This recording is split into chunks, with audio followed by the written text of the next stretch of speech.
Hello అండి. ఈరోజు మనం వినబోయే కథ తెలివైన కోడలు. రాసిన వారు భారతి రామచంద్రుని. కథలోకి వెళ్దాం. కాస్త కూడా నమ్రత మర్యాద లేదమ్మా, ఎలా పెంచుతారో ఏమో. అడిగిన దానికి పుల్ల విరిచినట్లు సమాధానాలు చెప్తుంటారు ఈ కాలం పిల్లలు. ఏం నేర్చుకుని వస్తారో. మూతి 3 వంకర్లు తిప్పుతూ జనాంతికంగా మాట్లాడుతుంది మహాలక్ష్మమ్మ.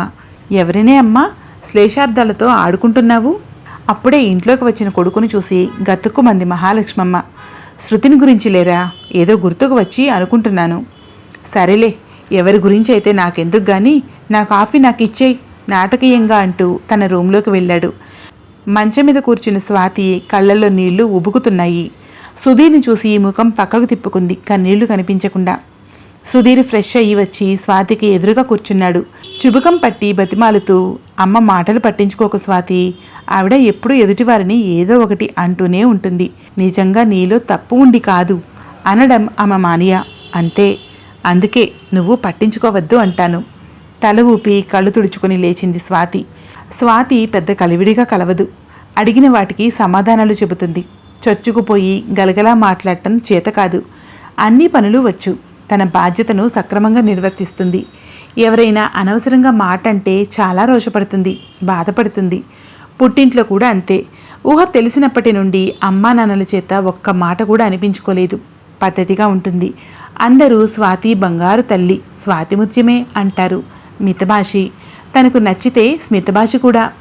పెళ్ళయి 4 నెలలవుతుంది. సుధీర్ సాఫ్ట్వేర్ కంపెనీలో జాబ్ చేస్తాడు.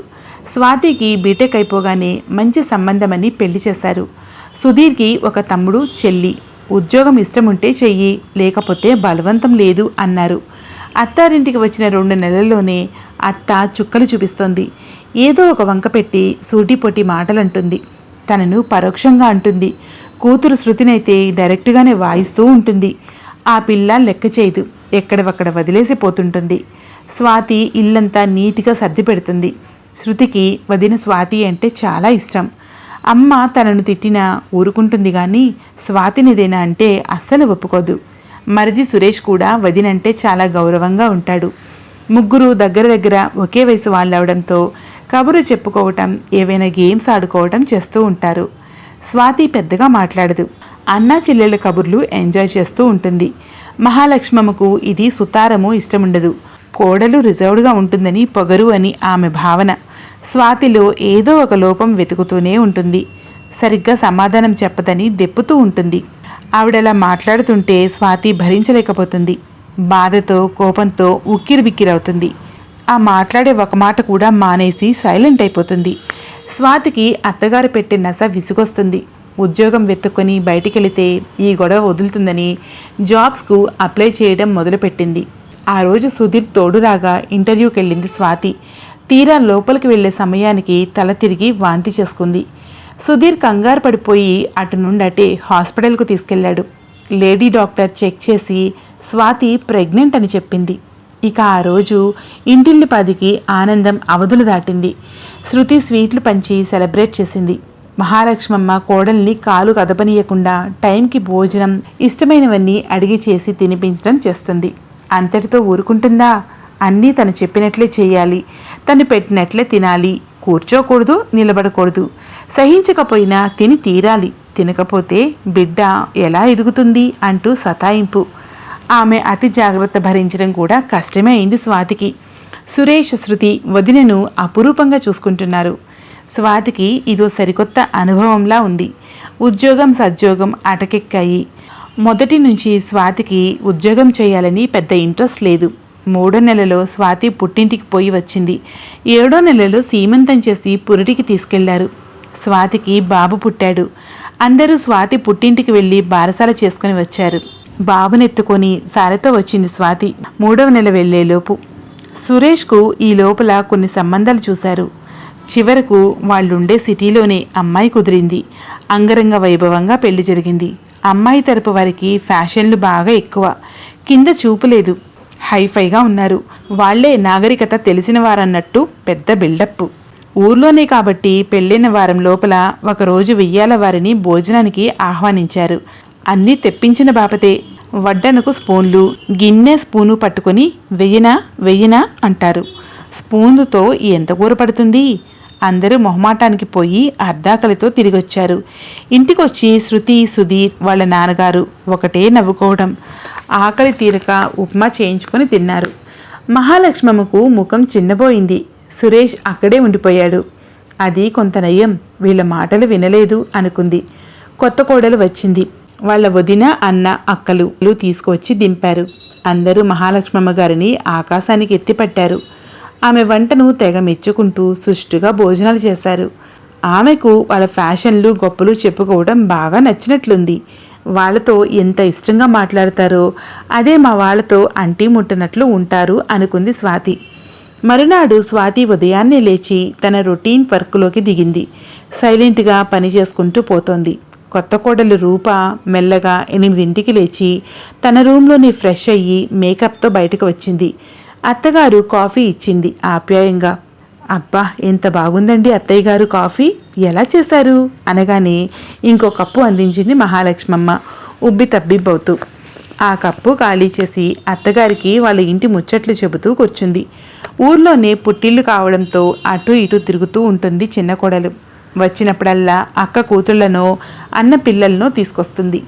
అత్తయ్య గారు, మొన్న మీరు బిర్యానీ చేశారు కదా, మా అక్క పిల్లలు ఎంత బాగుందని చెప్పుకున్నారో. హోటల్ స్టైల్లో చేశారట రూప అత్తగారు అని మా ఇంట్లో అందరూ అనుకోవడమే అంటూ అత్తగారిని మునగ చెట్టు ఎక్కించేస్తుంది రూప. అయ్యో, దానికేం భాగ్యం, సండే రమ్మను, మళ్ళీ చేసి పెడతాను. మీరు చాలా ఫాస్ట్గా కూడా చేస్తారండి ఏ పనైనా. మా అందరికంటే మీరే యాక్టివ్గా ఉంటారు. రూప మాటలకు విస్తుపోయింది స్వాతి.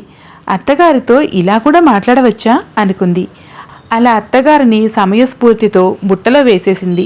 చిన్న కోడలు ఏ పని చేయకపోయినా కూర్చుని చేయించుకు తిన్నా అవేమీ మహాలక్ష్మమ్మకు ఎక్కడం లేదు.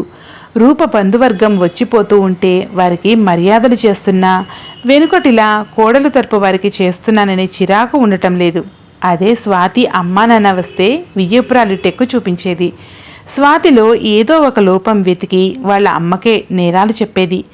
రూప తనను విమర్శించే ఛాన్సే ఇవ్వడం లేదు. ముందుగానే ఊహించి తగినట్లు మాట్లాడి టాపిక్ డైవర్ట్ చేస్తుంది. అత్తయ్య గారు అంటూ ఆప్యాయత ఉట్టిపడేలా పిలుస్తూ ఉంటుంది అస్తమానం. రూప ఉద్యోగం చేస్తుంది, ఇంటి నుండే పనిచేస్తుంది. బయట ఉన్న కాసేపు అత్తగారితో గలగలా మాట్లాడుతూనే ఉంటుంది. మిగిలిన టైం అంతా సిస్టమ్ ముందు పెట్టుకుని కూర్చుంటుంది. స్వాతి కొడుకును బాగా ముద్దు చేస్తుంది రూప. వాడిని తన దగ్గర కూర్చోబెట్టుకొని ఆడిస్తూ ఉంటుంది. స్వాతికి చాలా రిలీఫ్గా ఉంటుంది పని చేసుకోవడానికి. శృతికి చదువులో హెల్ప్ చేస్తుంది. ఫ్యాషన్ డిజైన్స్ గురించి చర్చలు పెడుతుంది. సుధీర్తో కూడా చక్కగా కలుపుగోలుగా ఉంటుంది. బావగారు అంటూ కబులు చెబుతుంది. మామగారి పట్ల గౌరవం చూపిస్తుంది. కామ్గా ఉంటుందని, తన పని తను చేసుకుపోతూ ఏ విషయం పెద్దగా పట్టించుకోదని స్వాతి అంటే రూపకు ప్రత్యేకమైన అభిమానం. సొంత అక్కలా ప్రేమ చూపిస్తుంది. అత్తగారు వినకుండా స్వాతిని మెచ్చుకుంటుంది. సంక్రాంతి పండుగ వచ్చింది. కొత్త కోడలు వచ్చిందని, మనవడు పుట్టాడని పండుగ గ్రాండ్గా తమ ఇంట్లోనే చేసుకోవాలని కోడలను పుట్టిండ్లకి పంపించనని కబురు చేసింది వియ్యాల వారికి మహాలక్ష్మమ్మ. మంచి పని చేశారు అత్తయ్య గారు, ఇప్పటి వరకు అక్కడేగా ఉన్నాం, ఈ పండుగకు ఇక్కడే ఎంజాయ్ చేద్దాం. షాపింగ్కు ఎప్పుడు వెళ్దామండి అంది ఉత్సాహంగా రూప. ఈ అమ్మాయికి ఎన్ని కళలు బాబు, ఎవరికి తగినట్లు వారితో మాట్లాడుతుంది. అత్తగారికి సరైన కోడలు దొరికింది అనుకున్నారు శ్రీధర్రావు గారు. మీరు వెళ్ళి డ్రెస్సులు తెచ్చుకోండి, శృతిని కూడా తీసుకువెళ్ళండి అంటూ భర్తను అడిగి 10,000 తెచ్చి ఇవ్వబోయింది మహాలక్ష్మమ్మ. మీరు రావాల్సిందే, మీకు చీర కొనాలిగా, పైగా మీ సెలెక్షన్ చాలా బాగుంటుంది, మీ చీరల కలర్స్ చాలా డిఫరెంట్గా ఉంటాయి అంటూ పొగిడేసరికి మహాలక్ష్మమ్మ కాదనలేక తను కదిలింది. ఆడవాళ్లంతా షాపింగ్కు బయలుదేరారు. పండుగ 3 రోజులు ఎంతో సందడిగా జరుపుకున్నారు. రూప వచ్చిన దగ్గర నుండి స్వాతిని ఏమీ అనలేకపోతోంది మహాలక్ష్మమ్మ.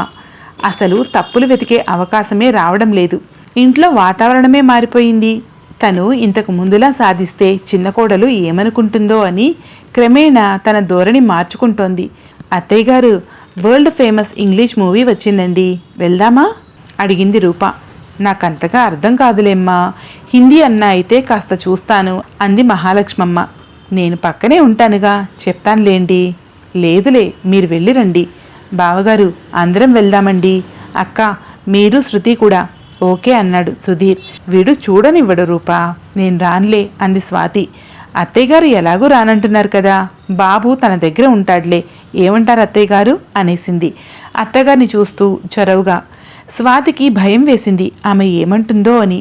రూప అడిగిన తీరుకు ఏమీ అనలేకపోయింది మహాలక్ష్మమ్మ.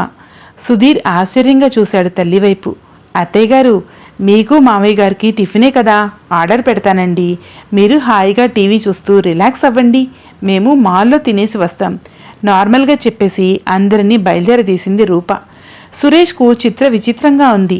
ఇన్నాళ్ళు వదినను చూశాడు, ఇప్పుడు భార్యను చూస్తున్నాడు. ఎంత వ్యత్యాసం! అనుకోకుండా ఉండలేకపోయాడు. కాస్త గర్వంగా కూడా అనిపించింది భార్య నేర్పరితనానికి. చూసి నేర్చుకో సీతమ్మ తల్లి అంటూ స్వాతితో పరాచకమాడింది శృతి. హ్యాట్స్ ఆఫ్ రూపా, నిజంగా నీ సమయస్ఫూర్తికి తెలివికి చక్కని మాట తీరు అందరికీ రావు.